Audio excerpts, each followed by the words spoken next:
Shalom, selamat pagi Bapak Ibu Saudara-saudari yang terkasih dalam Tuhan Yesus Kristus. Saya yakin bahwa kita semua ada dalam pemeliharaan Tuhan. Bapak Ibu Saudara-saudari yang terkasih, kita baru saja merayakan Paskah dan juga beberapa hari yang lalu kita memperingati Hari Kartini.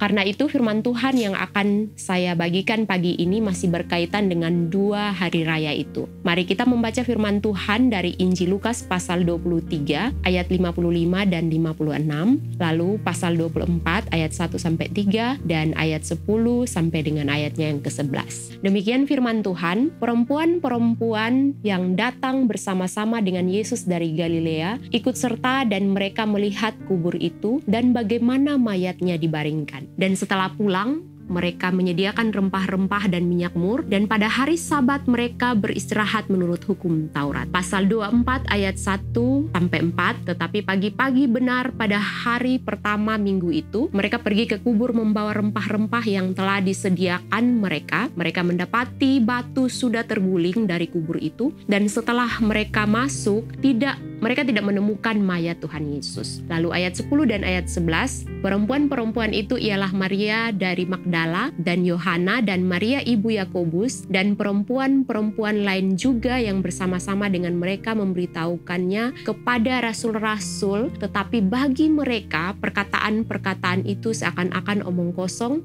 dan mereka tidak percaya kepada perempuan-perempuan itu. Bapak Ibu, saudara-saudari yang terkasih, ini adalah kisah mengenai kebangkitan Yesus dan bagaimana ia mula-mula menampakkan diri kepada para perempuan yang mengunjungi kuburnya. Sesudah itu, sesuai pembacaan kita, kesaksian dari para perempuan ini dianggap sebagai omong kosong. Kata Yunani yang dipakai di sini adalah kata leiros, dan kata ini merupakan istilah medis yang digunakan untuk menggambarkan ocehan dari seseorang yang mengalami gangguan mental atau gila. Oleh karena itu, para murid yang mendengarkan cerita itu tidak mau mempercayai para perempuan ini. Juga salah satu faktor yang menyebabkan ketidakpercayaan ini adalah karena budaya saat itu yang tidak menghargai kesaksian dari seorang wanita. Wanita diperlakukan sebagai warga kelas 2 dalam masyarakat dan kesaksian mereka tidak diakui dalam pengadilan. Akan tetapi, kebenarannya adalah bahwa para perempuan ini menjadi saksi pertama dari kebangkitan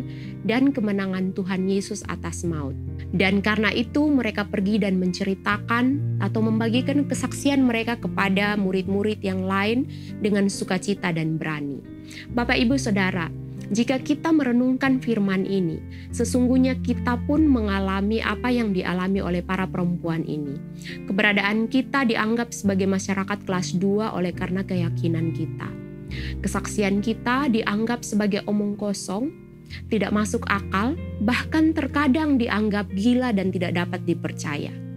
Tetapi pertanyaan bagi kita semua adalah, apakah dengan dianggap demikian, kita kehilangan keberanian, menjadi takut dan berhenti untuk bersaksi? Mari Bapak Ibu, kita mau mengikuti teladan para perempuan ini. Apapun anggapan orang tentang kita, sesungguhnya kita adalah saksi dari kemenangan Kristus. Kita telah mengalami kuasanya yang membebaskan kita dari belenggu dosa dan kuasa alam maut. Juga kepada kita telah dikaruniakan jaminan keselamatan yang kekal.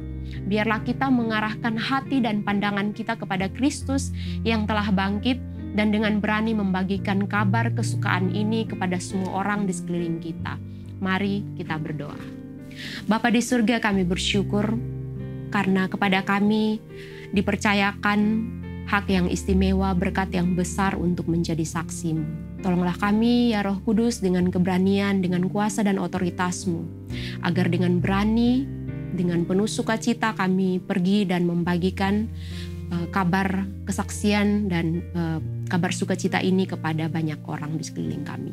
Terima kasih Bapa, kami bersyukur dan menyerahkan hidup kami sepanjang hari ini di dalam nama Tuhan Yesus. Kami berdoa, haleluya, amin.